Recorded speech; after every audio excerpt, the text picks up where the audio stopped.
वर्तमान अंगनवाड़ी दीदी आसला बड़ खबर 10 दफा दाबी नहीं लोअर पीएमजी रे अंगनवाड़ी लेडीज वर्कर्स एसोसिएशन तरफ ऋण हुंकार दि जाइछि। भारतीय मजदूर संघ द्वारा परिचालित all Odisha anganwadi ladies workers association तरफ कह जाइछि जे पूर्वरु बारंबार आंदोलन करी दाबी जणी आछंती तेले सरकार केवल प्रतिश्रुति देई सेमानकु भुआ बोलाउछंती।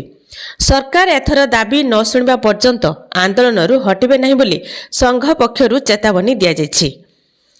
तेज संघ पक्षरु करा जाइथिबा दाबी गुड़िक मध्यरे अंगनवाड़ी कर्मी एवं सहायिका मानकु सरकारी मान्यता जे पर्यंत सरकारीकरण करा जाय नहीं कर्मी मानकु 18,000 टंका सहायिका मानकु 9,000 टंका प्रदान निर्वाचनी इस्ताहार रे घोषणा करा जाइथिबा प्रतिश्रुति अनुसार कर्मी मानकु 3,000 सहायिका मानकु 2,000 टंका वर्धित दरमा अंगनवाड़ी केन्द्रर समस्त कार्य ऑनलाइन होउथिबा कारणरू 5G मोबाइल जोगाइबा पई दाबी करा जाउछि।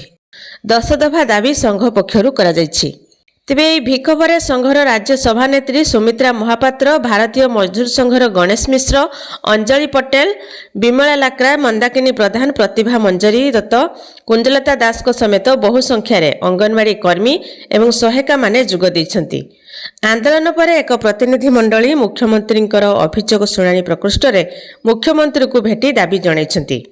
तेज समस्त अंगनवाड़ी संघ एवं सरकारी अधिकारी मध्य एक उच्चस्तरीय बैठक अनुष्ठित होइथिला जेउथिरे अधिकारी माने समस्त अंगनवाड़ी संघर दाबी गुड़िक मंजूर करछन्ति।